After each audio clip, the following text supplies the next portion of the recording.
I've been collecting wise old sayings for many years, as well as boundary phrases. One of them is, when you assume, you make an ass out of you and me. ASSUME. So labels.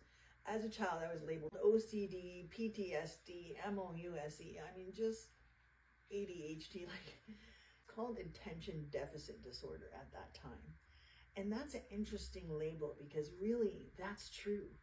But I wasn't the one that had that. It was my parents that had a deficit in attention, which created a disorder in me and our family. Essentially, I was experiencing attention deficit disorder, akin to Cinderella.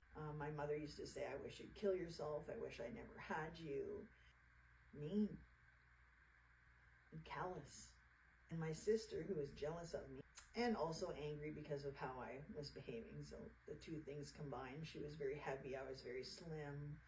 She was more of a yes person. I was more of a, no, this is not right.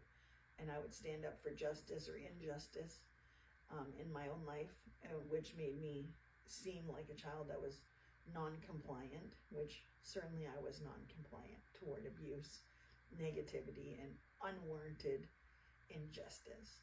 I myself didn't like the way that I behaved a lot of times, but I didn't know how to change it. Abused by both my parents, who were alcoholics and addicts, but like my mother neglected to protect us. Like one time she was at the mall for Christmas shopping, found some homeless lady who didn't have anywhere to go at Christmas, brought the lady home.